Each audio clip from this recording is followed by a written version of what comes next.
terperanjat, saya tercengang gitu. Karena di belakang lahan di SD Amalina ini sudah ada mini forest, kebun Seven Colors Garden-nya udah jadi. Wah, luar biasa.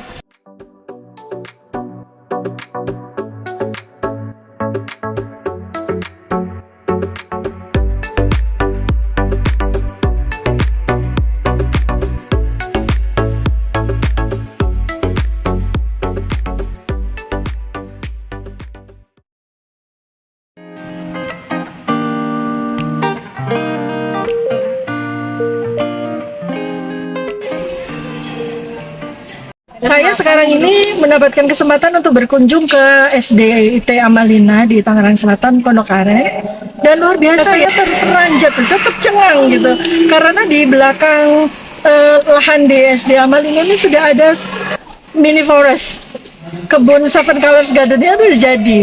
Wah, luar biasa dan lengkap sekali ya. Jadi saya selama ini kan memang mengkampanyekan kita untuk menanam pohon-pohon yang bisa, selain untuk bisa memproteksi lingkungan ya, kemudian mencegah dari toksin, polusi, kemudian juga bisa menjadi tanaman produktif yang bisa menjadi lumbung pangan keluarga.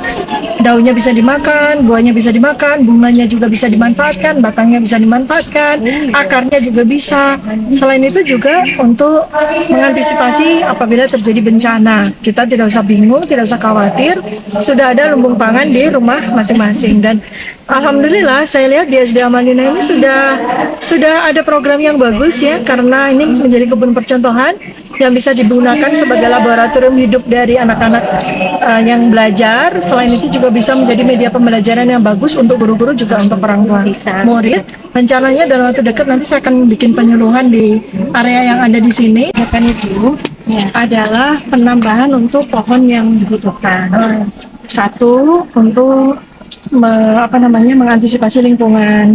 Sekarang ini kan global climate change gitu kan, terus kemudian juga nutrisi tanah juga sudah berkurang karena pestisida, beban pupuk buatan, sehingga harus sampah juga. Nah, kemudian berikutnya adalah pohon yang memang bisa dikonsumsi, pohon yang bisa dikonsumsi oleh keluarga. Itu kemudian pohon obat-obatan. Nah, itu yang akan menjadi, jadi pohon untuk memperbaiki lingkungan, menahan air, kemudian dia bisa menjadi lumbung pangan keluarga, juga menjadi sumber obat-obatan. Itu yang saya kampanyekan. Lalu dari penelitian saya mendapatkan bahwa ada beberapa jenis pohon yang bisa kita lakukan penanamannya di rumah. Jenis yang pertama itu pohon palma. Pohon palma, kan punya kelapa, ya. Bisa yang hibrida kan bisa. Yang sebenarnya kan nanti kan turunannya juga pohon kurma gitu kan ya. Jadi kelompok pohon palma, karena semua dari mulai bunganya, mulai dari buahnya, mulai dari batangnya, akarnya itu semua bermanfaat. Kelompok pohon palma. Kemudian yang kedua itu pohon bambu. Jadi jenis-jenis pohon bambu, karena pohon bambu yang terbaik untuk menahan air. Jadi pagar bambu itu akan saya sosialisasikan, pagar bambu untuk rumah maupun untuk lingkungan gitu, untuk dalam upaya untuk menahan air. Kemudian daun bambu itu bisa menyerap radiasi maupun toksin. Pohon bambu itu ya, walaupun gitu. Terus kemudian daunnya juga bisa digunakan sebagai obat segala macam, termasuk antivirus, termasuk anti kanker. Ya Bu, baru tahu. Kalian tahunya bambu digunakan ini bambu, makanya kami salah satu yang di sosialisasikan kemarin tuh kita bikin rempah, itu salah satu bambu. Iya, rempah-rempahnya ada 7 macam, ada jahe, ada kunyit, ada serai. Satu yang tidak bisa ditinggal adalah daun bambu. Jadi penasaran. Terus anak bambu rebung ya, kan bisa dimakan sebagai sumber protein, ya kan? Itu. Jadi kelompok pertama pohon palma, kelompok kedua adalah pohon bambu. Kemudian kelompok yang ketiga adalah pohon buah berbiji banyak. Kayak yang pohon, jadi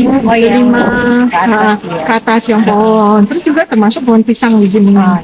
Di sini masuk ya pohon. Jadi pohon yang kita nggak akan kehabisan vitamin, sumber vitamin.